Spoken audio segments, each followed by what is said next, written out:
Yun na lang yung baon ng tanghalian dapat. Nakukuli ako umalis ng bahay dahil alas 8 pa naman ang pasok ko. At bago ako umalis, lumabas na din si Jovi. Ang ganda ng ngiti niya kahit halatang kagigising niya lang. Nakita niya agad yung pagkain na nasa baunan at kagat lagi siyang sumulyap sa akin at nagtanong, Gabriel,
Kalabagan pa kami. Magas ka ng mata. Wait ka. Ano na ba? Bumuli na mata. Ang araw mo ito at dito.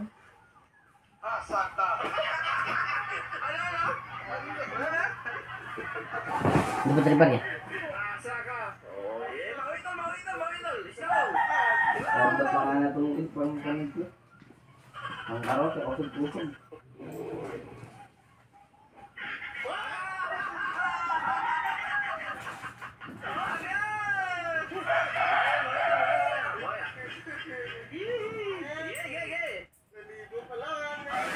Kaya pandrix pa ito, kaya pandrix. Inahingi mo. Tanda. Ibutan na dito sa ginapanood eh. Ito na. Tulog. Hindi.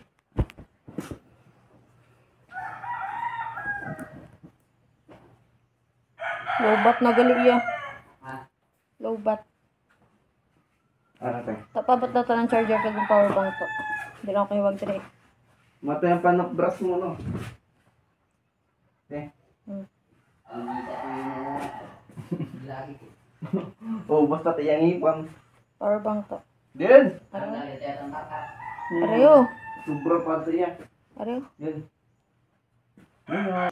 doon ay nakasaad ang pangangamusta. Paghingi ng tawad at hiling daw ng aming ina na hanapin namin siya. Mahirap yung paniwalaan. Napakadali lang namang gumawa ng ganong sulat. Pero bukod kasi sa sulat, may dala pang larawan ang babae. Doon ay makikita siya katabi ang isang medyo may edad na babae. At hawig ko yun.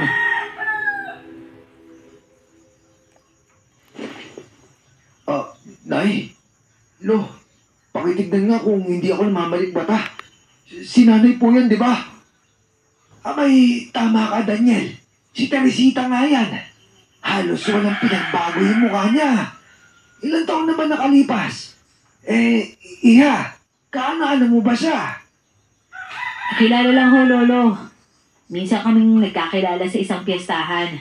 At nabanggit ko na lumuluwas ako minsan ng Maynila. Kaya ayan, nagpadala siya ng sulat kasama yung kumpletong address ninyo. Nakiusap siya na kung magkataon daw na magawi ako dito, ibigay ko to sa inyo. Siya pa nga ho yung nagsabi na magpapapicture din kami para maniwala kayong galing sa kanya yung sulat na yan eh. Ibig mo sabihin, hindi mo alam ang eksaktong lugar kung nasa...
baon ng tanghalian dapat. Nakukuli ako umalis ng bahay dahil 8:00 pa naman ang pasok ko. At bago ako umalis, lumabas na din si Jovi. Ang ganda ng ngiti niya kahit halatang kagigising niya lang. Nakita niya agad yung pagkain na nasa baunan at kagat lagi siyang sumulyap sa akin at nagtanong, Gabriel,